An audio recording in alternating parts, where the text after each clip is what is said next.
Assalamualaikum warahmatullahi wabarakatuh.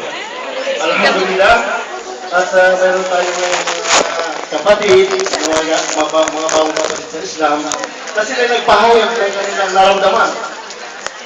Dahil once na ito ay naramdaman natin, insyaAllah, ito na yung pagpapatunay na makikilala natin ang tagapagligtas. Ang unang hakbang na gagawin nila ay ang panunumpa na walang ibang susumalit lamang sa Allah subhanahu wa ta'ala. Ado kayo? Yun lamang kung gagawin nila.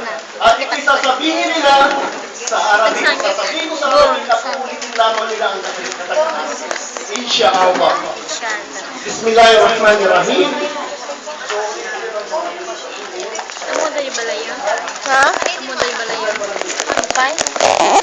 Limanang ko lang. Ako na nang eh. Ako mo bagbagan. Ako na lang. Asyhadu Ako na kayo yung bagbagan. an la ilaha Ako na lamot ko. illallah Nakakulat na kayo.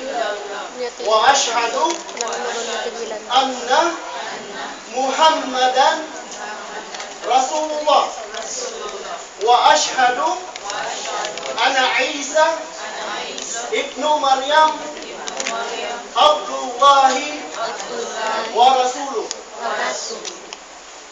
So ang sabi ninyo sa wika natin Tagalog, Nakasunod. ako'y magsaksi, Ako eh.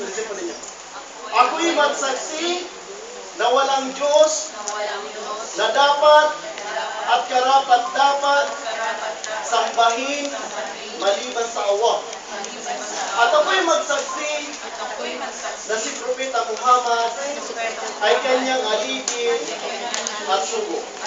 At ako'y magsaksi na si Jesus na anak ni Maria ay kanyang alipin at sugo, hindi sa Diyos.